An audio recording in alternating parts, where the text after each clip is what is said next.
Peter is highly intelligent. He did excellent work. I mean, no wonder he got a full professorship in Berkeley and was nominated to the American Academy of Sciences. But I told him very frankly that he's killing people with his theories, and I still stick to that.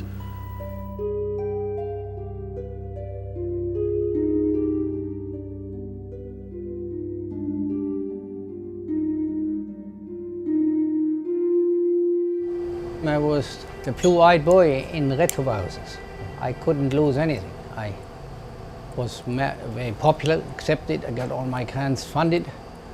Lab was full of students and postdocs, and I was studying the genetic structure of retroviruses, particularly how they would cause cancer. He was the best C-type man in the world for a while. A good intellectual person.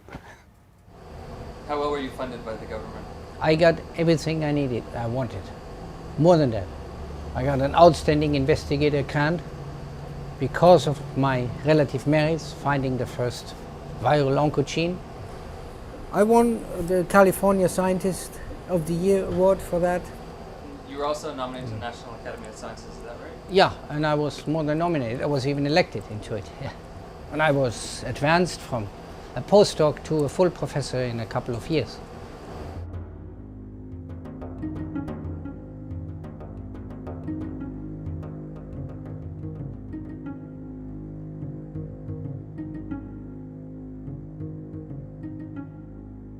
I concluded that retroviruses play a negligible role in cancer in general, and based on the evidence available to me at the time, no role in AIDS. It was an important paper published in a leading journal, Cancer Research, and nobody responded.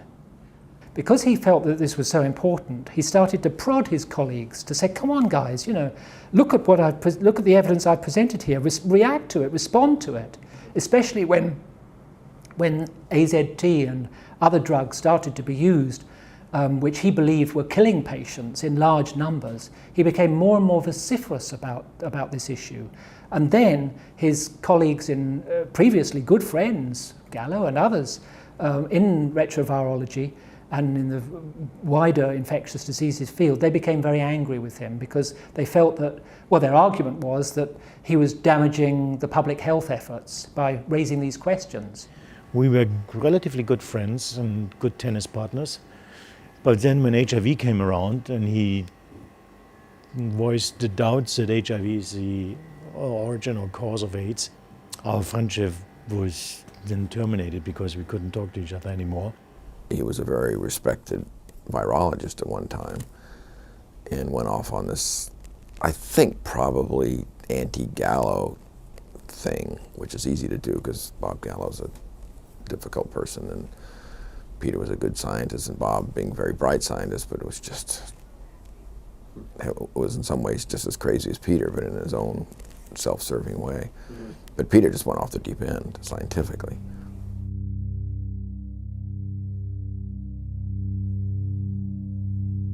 They had made huge investments in this theory.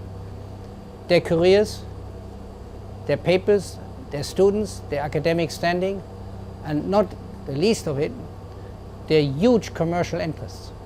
Almost all of my peers on the right side of the hypothesis, or on the other side of with the right hypothesis, have huge commercial conflicts of interest that are not carefully not mentioned by the press or the journals. They have stocks in Boris Wellcome. They have stocks. See, it's not an accident that these campuses like ours are surrounded by biotechnology companies, Chiron and Genentech, like metastasis, like a tumor by metastasis. They go there and they have their stocks there, and they triple their income if that is enough. So they pay their huge homes on the hill, their Porsches, their Carreras, their mistresses, what have you. And that comes all from, these are all investments that are based on their professional on their science, on their professional investments. So you serve to destroy all that. If this is called into question, they're standing to lose all of this. This is no time for academic debates or no time for jokes for them. Distrust makes great sense politically, and I'm all for it. Right. But in matters of medicine, I do trust in science. I don't think continuing debate really gets you anywhere.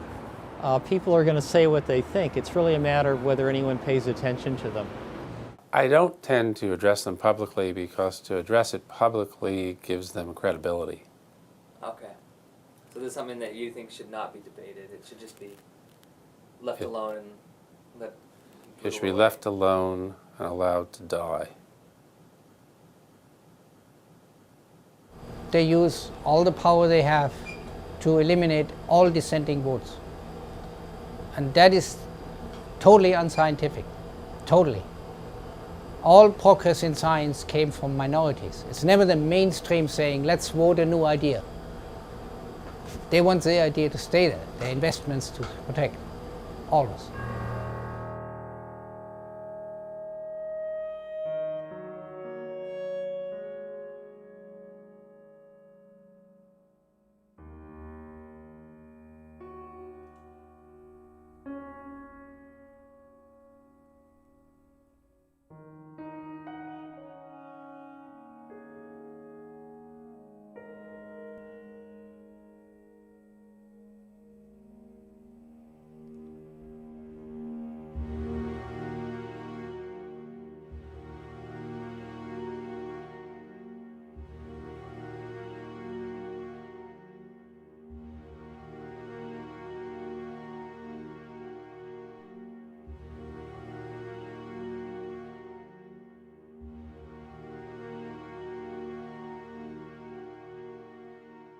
They were also very concerned about the reputation of science. You know, if after a few years, suddenly for someone to turn around and have to say, oh, sorry guys, we got this wrong. It's not actually a deadly new virus at all. It's related to specific causes in specific different groups of people whose immune systems have failed. And all that stuff about, you know, you all being at risk was just a bit of imagination on our part. I mean, this is a big egg on face, isn't it?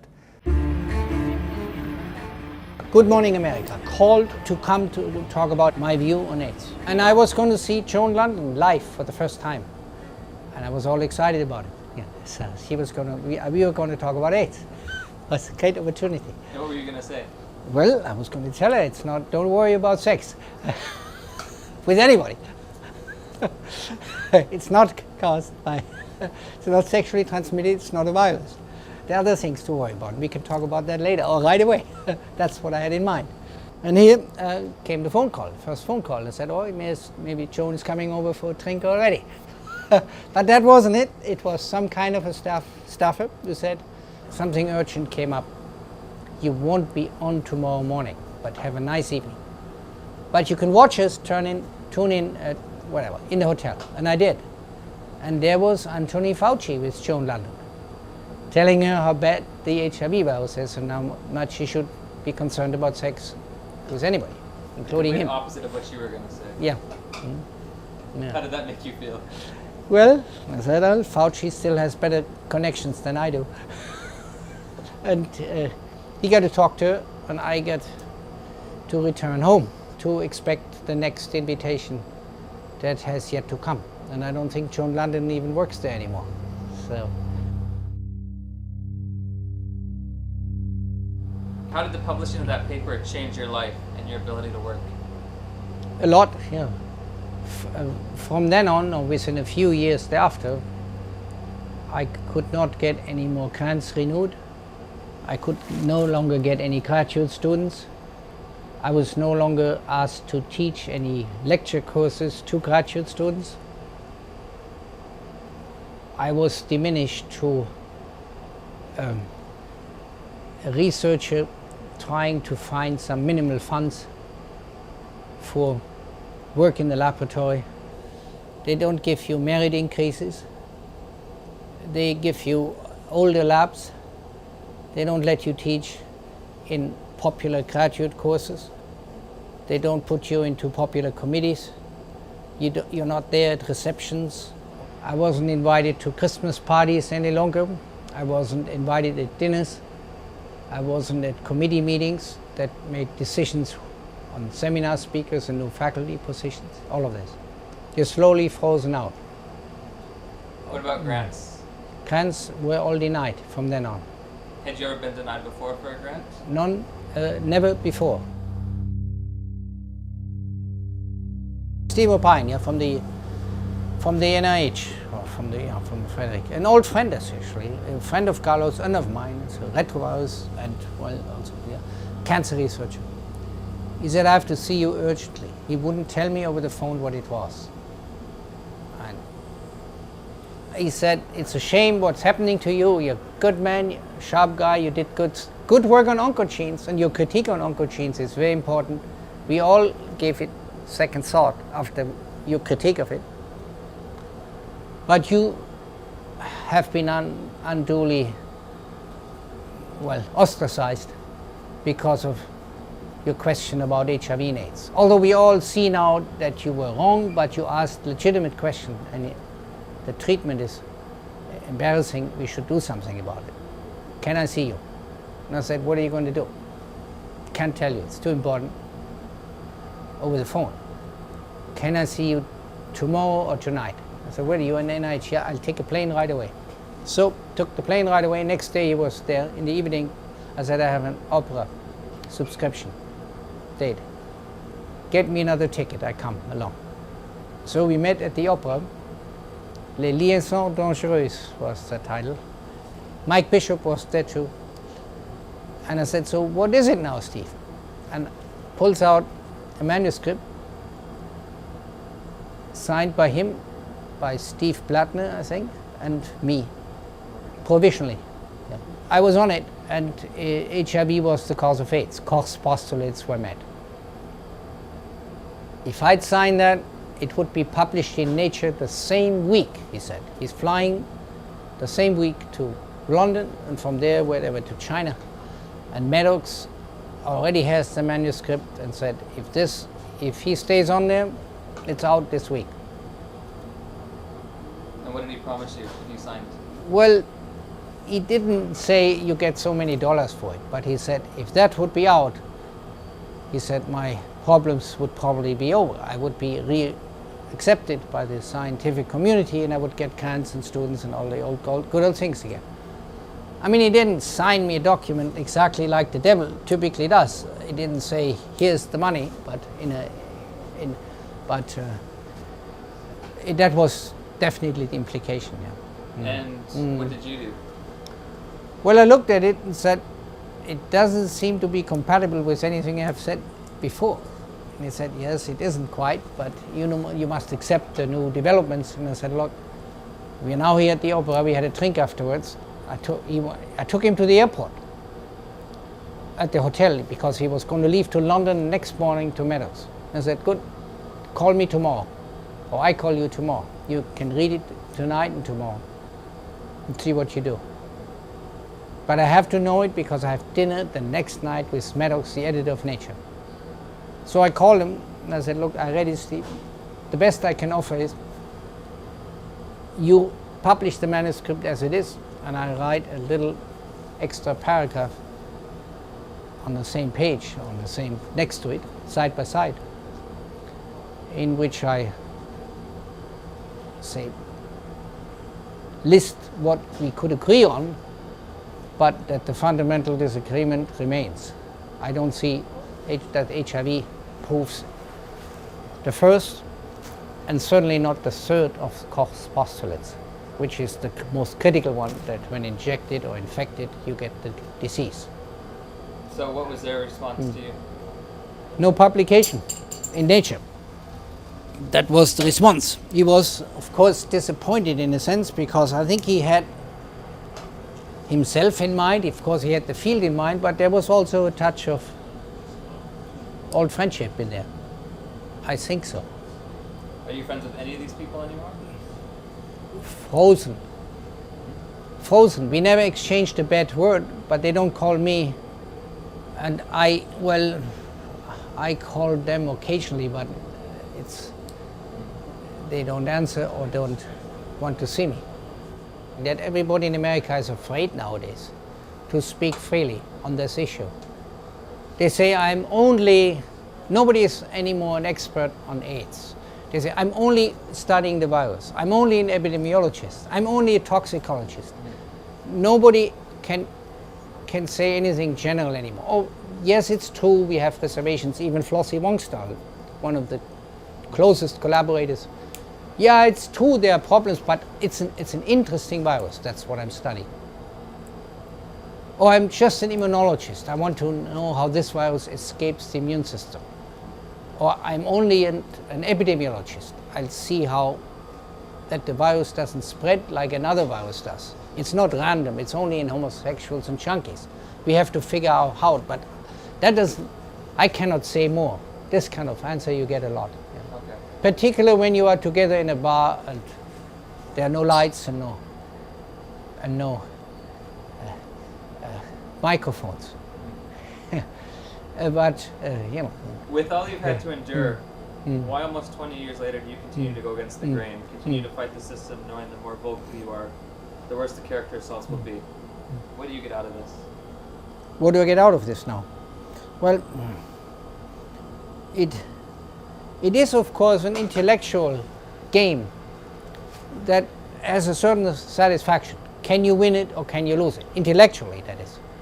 You lose politically and socially quite a bit, but science is in a sense a game to hunt the truth. Who wins it? Who finds it? You know. And from that point of view, I think I'm on the right track. I'm counting every year. I'm looking at the basic papers they published. I'm looking at the vaccines they promised to find. It's not coming. You know, Edward Jenner, the British doctor who invented vaccination in 1790, in one season he got a vaccine ready. He invented the concept and he delivered a vaccine that is used to this day against smallpox. Working. Here we have the most sophisticated, the most advanced, the most righteous and the most infallible society in the world, the United States of America, in the late 20th and the early 21st century, with $120 billion on HIV and AIDS, trying to produce a vaccine that Edward Jenner produced in one season for 60 pounds in 1793. And what do we have? Nothing. We have Nobel Prize winners that you interviewed getting upset at Caltech, and we have others being directors of Sloan Kettering or directors of NIH and giving complicated explanations why it's so complicated for them. What was a season's work for Edward Jenner 215 years ago.